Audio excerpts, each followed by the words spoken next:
No, I don't buy Lane's deal. And Bruce can probably speak to this better than any of us, but if Lane's lips are moving, he's probably lying.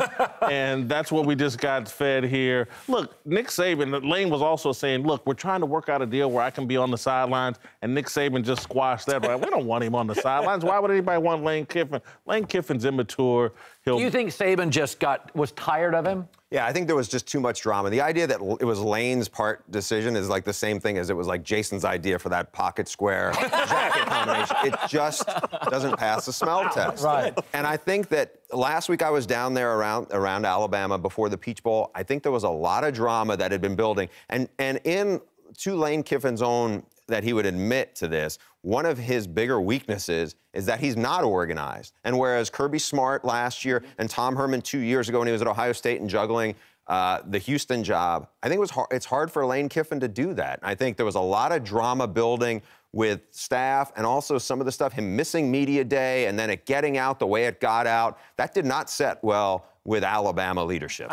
Clay Travis said this today on my radio show. He said, listen, he didn't kiss the brass ring. I mean, on the way out, one of his quotes is, I don't recall a happy moment. I just recall the ass chewings.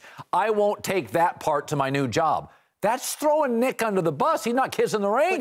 Here's the thing, though, Colin. I don't want to go after your guy, Nick Saban, but isn't Nick Saban partly to blame for this? You know what you've got in Lane Kiffin. Like you said, he's an immature guy. This has been his history. I'm born on third base, entitled. I think I'm cool. I'm wearing the shades.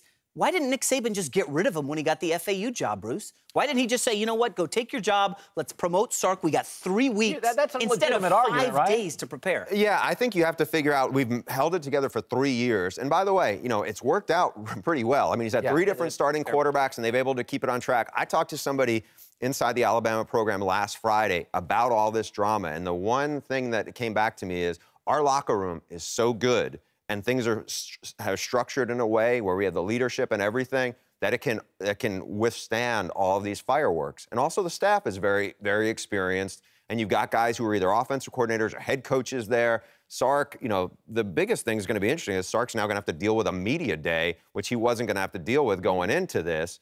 But he's coaching national title games. Yeah. I think the question is, how does he communicate with Jalen Hurts? That is the issue to me. You got a freshman quarterback who's struggling. Your offense looked like poop last week.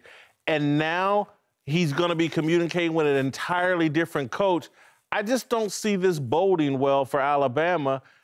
Lane Kiffin may go down in history as the guy that cost Nick Saban the chance to catch Bear Bryant.